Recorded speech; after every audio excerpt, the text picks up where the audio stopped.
হাই friends, আজি মই বনাব ওলাইছোঁ ভেন্দি টেঙা।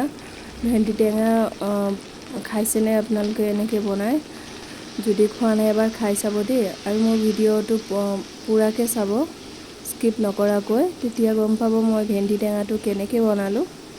আৰু এবাৰ আপোনালোকেও এনেকৈ বনাই খাই চাব। মই ভেন্দিখিনি ভাল কৰি ধুই আৰু দুটুকুৰা কৰি কাটি লৈছোঁ। কাটি লৈ এতিয়া এইখিনি ভাজি ল'ম, নিমখ হালধি দিয়ে অকল ভাজিম। এইখিনি ভাজি ল'ম ভাল কৰি অলপ। এই মোৰ ভাজা হৈ গৈছে ভেন্দি, এইখিনি এতিয়া নমাই ল'ম। ভেন্দিখিনি আগতীয়াকৈ ভাজি ল'লে তেতিয়া মানে জোলত দিলে পিছল হৈ নাযায়। এতিয়া মই তেলত দি দিলোঁ সৰিয়হ আৰু শুকান জলকীয়া এটা আৰু নহৰুখিনি মই থেতালি দিছোঁ। আৰু দি দিলোঁ পিঁয়াজ এটা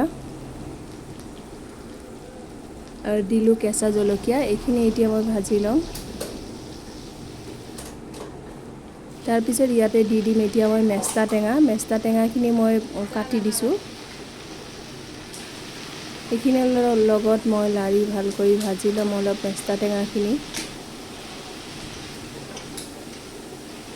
মেষ্টা টেঙা মাছৰ লগতো খাব খুব ভাল লাগে আৰু ভেন্দিৰ লগতো খাবলৈ বহুত ভাল লাগে। এবাৰ এনেকৈ বনাই খাই চাব দেই।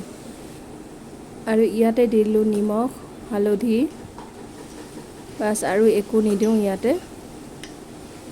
এতিয়া এইখিনি অকণমান ভাজি ল'ম, ভাজি লৈ তাৰপিছত ইয়াতে দি দিম পানী।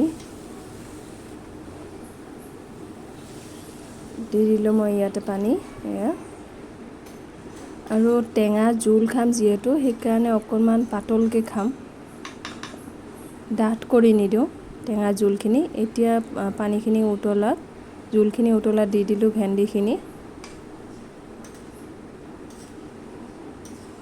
এতিয়া এইখিনি বইল হ'বলৈ দিম।